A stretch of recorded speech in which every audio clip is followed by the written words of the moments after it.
برادران ملت اسلامیہ، السلام علیکم ورحمۃ اللہ وبرکاتہ۔ الحمد للہ وکفا وسلام علی حبیبہ المصطفیٰ، اما بعد فاعوذ باللہ من الشیطان الرجیم، بسم اللہ الرحمن الرحیم۔ ان اللہ وملائکتہ یصلون علی النبی یا ایہا الذین آمنوا صلوا علیہ وسلموا تسلیما۔ اللہم صل علی سیدنا محمد معدن الجود والکرم وآلہ واصحابہ الکرام وابنہ الکریم وبارک وسلم صلاة دائمة سرمدا ابدا۔ قال اللہ تعالی فی کلامہ البلیغ، اعوذ باللہ من الشیطان الرجیم، الا ان اولیاء اللہ لا خوف علیہم ولا هم يحزنون الذین آمنوا وکانوا یتقون لہم البشری فی الحیاۃ الدنیا وفی الآخرہ، صدق اللہ مولانا العظیم۔ حضرات، قرآن عظیم کی آیات بینات یہ ببانگ دہل ہمیں اعلان کرتی ہیں کہ دنیا میں کچھ لوگ ایسے ہیں جن کو دنیا کی کسی بھی بڑی طاقت کا کوئی خوف نہیں ہوتا، اور نہ ہی کسی بڑی پاورفل طاقت کو دیکھ کر کے وہ گھبراتے ہیں۔ کبھی ایسا نہیں ہوتا۔ قرآن ان کے متعلق اعلان کر رہا ہے، اور یہ ہوتے کون ہیں جو بالکل بے خوف ہو کر زندگی گزارتے ہیں؟ وہ اللہ کے اولیاء کی جماعت ہے۔ الا ان اولیاء اللہ لا خوف علیہم، جو اللہ کے ولی ہیں۔ ولی کون ہوتا ہے؟ ولی کے کئی معنی ہیں، دوست کے بھی ہیں، مددگار کے بھی ہیں، غلام کے بھی ہیں، مولا کے بھی ہیں، آقا کے بھی ہیں۔ یہاں پر جو اللہ کے اولیاء کا معنی لیا جاتا ہے وہ اللہ کے دوست، اللہ کے محبوب۔ وجہ یہ ہے کہ جو پیدا ہوتے ہی دنیا میں اللہ اکبر کی آواز سن کر کے آیا ہو، جس کا مطلب یہ ہوتا ہے اللہ سب سے بڑا ہے۔ جب بھی ہمارے گھر بچہ پیدا ہوتا ہے، کسی بھی مسلمان گھر میں، اس کے کانوں میں سب سے پہلی جو آواز ہم دیتے ہیں وہ اذان کی، اللہ اکبر اللہ اکبر، اللہ سب سے بڑا ہے، اللہ سب سے بڑا ہے۔ اور مسلمان کی زندگی جب ختم ہونے کو آتی ہے، ہماری روح نکل جائے اور ہمیں کفن دے کر جنازہ لا کر امام کے سامنے رکھا جاتا ہے، امام پھر ہمارے جنازے پر سب سے پہلی تکبیر جو باندھتا ہے اللہ اکبر کہہ کر، اللہ سب سے بڑا ہے۔ مسلمان کی یہ زندگی اس بات کے بیچ میں ہے کہ آیا تھا دنیا میں اللہ اکبر کہتے ہوئے، اور جا بھی رہا ہے دنیا سے تو اللہ اکبر کہتے ہوئے۔ جو اللہ کو سب سے بڑا مانتا ہو تو پھر دنیا کی کون سی ایسی طاقت ہے جو اسے خوف زدہ کر سکے؟ اسے کون سی طاقت ہے جو ڈرا سکے؟ لیکن بہت سارے ایسے ہیں کہ غفلت میں آ کر کے وہ کسی اور کو بڑا سمجھ لیتے ہیں، کبھی حالات کو بڑا سمجھتے ہیں، کبھی تخت و تاج کو بڑا سمجھ لیتے ہیں، کبھی طاقت و قوت کو، فوج کو، نظام کو، ان کا رعب اپنے سینے پر ڈال کر کے جینے لگ جاتے ہیں، جبکہ اللہ تعالیٰ فرماتا ہے فَلَا تَخْشَوْهُمْ وَاخْشَوْنِي، ان سے مت ڈرو، مجھ سے ڈرو۔ اللہ کا خوف جس کے دل میں آ گیا، اللہ اس کو ہر خوف سے آزاد کرتا ہے، ہر خوف سے آزاد کرتا ہے۔ ہم ہندوستان کے جملہ مسلمان جتنے بھی ہیں، ایک مرد قلندر، مرد درویش، سیدی سرکار معین الدین حسن چشتی غریب نواز کے اس ہند میں رہتے ہیں۔ ظاہر سی بات ہے کہ ان کی سیرت ہم سب کے لیے ایک بہت بڑا مشعل راہ ہے، بہت بڑا نمونہ عمل ہے۔ آپ کو پتا ہے غریب نواز کو ہند الولی کہا جاتا ہے۔ وجہ یہ ہے کہ ولی کا ہندوستان ہے، یہ نہیں ہے کہ ہندوستان کا ولی، بلکہ یہ پورا ہند ہی ولی کا ہے۔ دربار غریب نواز سے ہندوستان کو جوڑا گیا ہے، سلطان الہند بھی کہا گیا، سلطان الاولیاء بھی کہا گیا۔ لیکن جانتے ہیں ان کے آنے کا راستہ اتنا پیچیدہ تھا۔ وہ سن 583 کی بات تھی، 583 ہجری چل رہی تھی، جب آپ حرم کعبہ سے نکل کر مدینہ طیبہ جا رہے تھے۔ اس وقت آپ کی عمر تقریباً 45 سال کے آس پاس کی تھی۔ نہایت ہی عبادت گزار، تقوی شعار، 20 سال اپنے پیر و مرشد کی خدمت کر کے وہ حرم کعبہ میں پہنچے تھے۔ 20 سال کے بعد جب مسجد نبوی میں گئے تو عجیب سی کیفیت تھی. سلام کیا رسول پاک صلی اللہ علیہ وسلم کے دربار میں تو جواب قبر انور سے یہ آیا وعلیک السلام یا معین الدین شیخ البر والبحر. اے معین الدین تجھ پر میری سلامتی ہو, اللہ کی سلامتی ہو جو خشکیوں کا بھی اور تریوں کا بھی تجھے امام بنایا گیا ہے. اور آواز یہ نبی کریم صلی اللہ تعالی علیہ وسلم کے دربار سے سننے والی آواز تھی. آپ گھبرائے تھے, تھوڑا سا سراسیمگی تھی. یہ ہندوستان کی طرف اشارہ کر کے میرے آقا صلی اللہ تعالی علیہ وسلم نے فرمایا تھا کہ تجھے ہند کی ولایت دی جاتی ہے. اس وقت تک سرکار غریب نواز کو نہ ہندوستان آنا کبھی ہوا تھا, نہ ہندوستان کے علاقوں کو آپ نے کبھی دیکھا تھا, کیونکہ سجستان جو یہاں سے کافی دور ہے, افغان کے قریب ایک علاقہ سنجر جہاں پر آپ کی ولادت ہوئی, وہاں سے نکل کر کے آپ نیشاپور میں آباد رہے. اس کے بعد 40 سال کے بعد حرم کعبہ اور حرم مدینہ میں رہے. لیکن اچانک یہ بات کہ تمہیں ہند کی ولایت دی جاتی ہے ایک تعجب والی بات ہے. نئی جگہ پر بھیجا جا رہا ہے. آپ دوبارہ شام میں نبی پاک صلی اللہ علیہ وسلم کے دربار میں حاضر ہوئے اور سلام پیش کرنے کے بعد, کیونکہ یہ خوشی کی بات تو سب کے لیے تھی کہ ہندوستان کو اللہ تعالیٰ ایک عظیم ولی بھیج رہا ہے, لیکن جس کو بھیجا جا رہا ہے وہ بے قرار تھا, بے چین تھا, کیونکہ نہ راستے پتہ ہے نہ ملک کے حالات معلوم ہیں. بارگاہ مصطفیٰ صلی اللہ علیہ وسلم میں دوبارہ جب حاضری ہوئی, عرض کیا آقا آپ کا حکم, اس کی تعمیل کے لیے بندہ حاضر ہے, لیکن نہ یہ فقیر ہندوستان کے راستے دیکھا ہے نہ وہاں کے حالات معلوم ہے.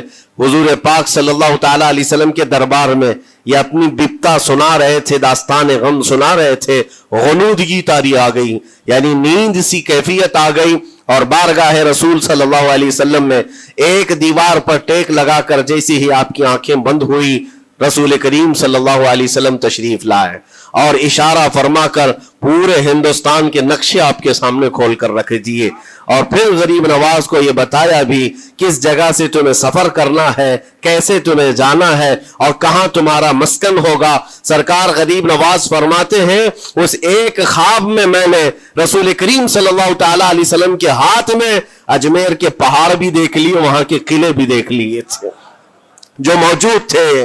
اور اس کے بعد پھر کس بات کا خوف ہے, کس بات کا ڈر ہے؟ جنہوں نے راستے بتائے ہیں وہ ہادی رسول, وہ ہادی عالم ہے. نبی پاک صلی اللہ علیہ وسلم آئے ہیں پوری کائنات کو راستہ دکھانے کے لیے, اور جنہوں نے غریب نواز کو ہند کا راستہ بتایا ہو, پھر ڈر کس بات کا؟ جب آپ بیدار ہوتے ہیں تو اپنے ساتھ 40 قطب اس اولیاء کرام کی جماعت لے کر مدینہ طیبہ سے سفر کے لیے نکلے تھے.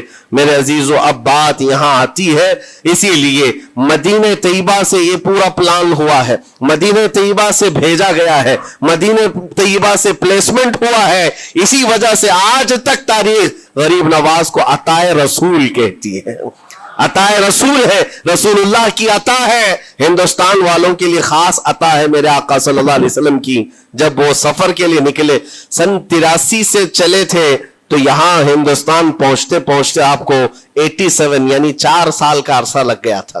4 سال کے عرصے کے بعد آپ پہنچے. میرے عزیزوں, نہ پلینوں کا سفر نہ جہازوں کا سفر کہ اڑ کر کے ادھر سے ادھر آ گئے. وہ تو پیدل قافلہ نکلا تھا, درویشوں کا قافلہ تھا, اور وہاں مدینہ طیبہ سے نکل کر بغداد پہنچے.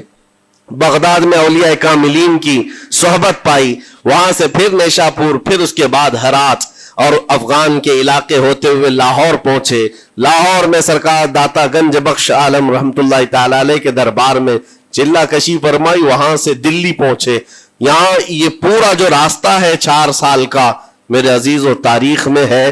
سرکار غریب نواز جس راستے سے چلتے جاتے تھے, جو کافر یا مشرک بھی دیکھتا وہ دائرہ اسلام میں داخل ہو جاتا نا.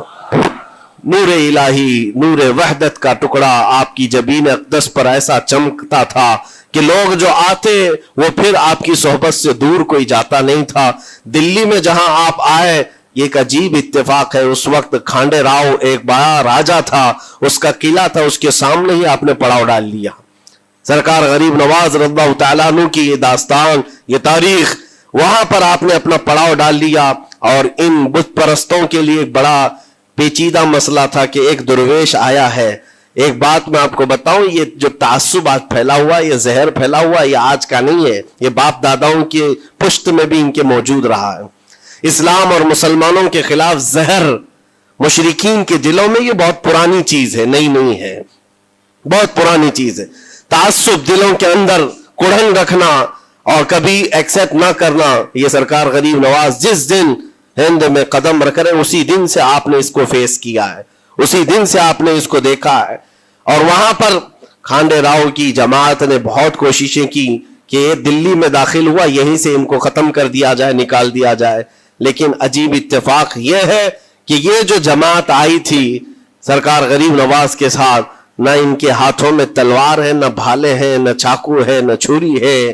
یہ تو گدڑیاں پہنی ہوئی درویشوں کی جماعت تھی, گدڑیاں پہنی ہوئی درویشوں کی جماعت جو جھولے میں سوکھی روٹی رکھتے تھے اور پانی میں بھگو کر کھا لیا کرتے تھے.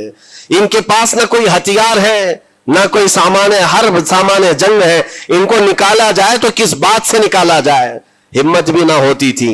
یہاں تک کہ جو آپ کو وہاں سے جانے کی بات کرنے کے لیے آتا تھا, تھوڑی دیر محفل میں بیٹھتا اور کھڑا رہتا اور کلمہ پڑھ کر پھر مشرف اسلام ہو جاتا. دلی کے اندر ایک دن کے اندر 1000 لوگ اسلام میں داخل ہوئے تھے. سرکار غریب نواز رضی اللہ تعالیٰ عنہ نے تلوار سے اسلام میں داخل نہیں کیا ہے, نہ ہی کسی کو ڈرا دھمکا کر کے. وہ سوکھی روٹی کھانے والے کس بات سے ڈراتے لوگوں کو؟ ان کے پاس کون سا ایٹم بم تھا؟ یہاں موجود جو راجے مہاراجے تھے ان کے پاس فوج بھی تھے, ہاتھی بھی تھے, گھوڑے بھی تھے, سب کچھ تھا. لیکن آنے والا مرد قلندر کیا لے کر کے آیا تھا تاریخ میں بتایا جاتا ہے. یہ وہ زمانہ تھا جب شہاب الدین غوری ہند کے اوپر حملے کر کے یہاں پر آنے کی کئی مرتبہ کوشش کیا. یہ افغان کا بادشاہ تھا شہاب الدین غوری, جب ہندوستان پر کئی مرتبہ حملے کر کے ناکام لوٹ رہا تھا, بیچ راستے میں ان فقیروں کی جماعت سے بادشاہ کی جماعت کی ملاقات ہو گئی. سپاہی جا رہے تھے شکست کھا کر اور یہ درویشوں کا قافلہ ادھر آ رہا تھا. دیکھا پہچانی سی صورتیں لگتی ہیں. جا کر کے ایک سپاہی نے پوچھا, بابا آپ لوگ کہاں جا رہے ہیں؟ تو بابا جو جماعت میں آ رہے تھے انہوں نے کہا ہندوستان فتح کرنے جا رہے ہیں. بڑی بات ہے, گدڑیاں پہنے ہوئے, پیون لگے کپڑے ہیں, جھولیاں لٹکائے ہیں. اور اس نے دیکھ کر کے کہا مارا سپاہی نے, کہا یہ دیکھتے ہو ہمارے بادشاہ کی فوج ہے, اس میں ہاتھی گھوڑوں کی تعداد دیکھو, ذرا سامان جنگ تو دیکھو, اس میں نیزے تلواروں کی چھنک تو دیکھو, اور آپ یہ چند فقیروں کی جماعت لے کر ہند فتح کرنے کی بات کر رہے ہیں. تب سرکار غریب نواز کے کانوں میں آواز آئی تو آپ نے کہا, اس سے کہہ دو فرق یہی ہے, تم جب لڑنے کے لیے جاتے ہو تو یہی ہاتھی گھوڑے اور تلواروں کے بھروسے جاتے ہو, معین الدین صرف اللہ اور اس کے رسول کے بھروسے جا رہا ہے. ہمارے پاس جو طاقت ہے وہ اللہ اور اس کے رسول کے ساتھ ہونے کی طاقت ہے. آج کے زمانے میں غریب نواز کا یہ جملہ ہمارا حوصلہ بڑھا دیتا ہے. کوئی ہو یا نہ ہو, اللہ ہمارے ساتھ ہے, اللہ ہمارے ساتھ ہے. حالات جتنے بھی بدلتے جائیں لیکن میرے عزیزو اللہ حی و قیوم ہر چیز کو دیکھ رہا ہے, اس سے کوئی چیز غافل نہیں ہے. بعض لوگوں نے یہ شوشے چھوڑنا شروع کر دیے کہ اب ان کا مستقبل کیا ہوگا, اب ان کا فیوچر کیا ہوگا, نئی حکومتیں آئیں گی, نیا نظام آئے گا, اب تمہاری نہ مسجدوں کی خیر ہے, نہ میناروں سے آواز آئے گی, نہ تمہاری اذانوں کا اور نہ ہی تمہارے نمازوں کا کچھ فیوچر ہے. یہ سب باتیں ان لوگوں کے ذریعے سے آ رہی ہے جو کسی کے فضلہ خار ہیں یا کسی کے الیکشن کے پیسے کھائے ہوئے لوگ ہیں. میں کہتا ہوں جو سچا مومن ہے وہ اس بات پر عہد کرتا ہے, کربلا کی سرزمین پر بھی اذان کی آواز بند نہ ہو سکی تھی, جہاں بہتا خون بھی بتا رہا تھا اسلام زندہ ہوتا ہے ہر کربلا کے بعد.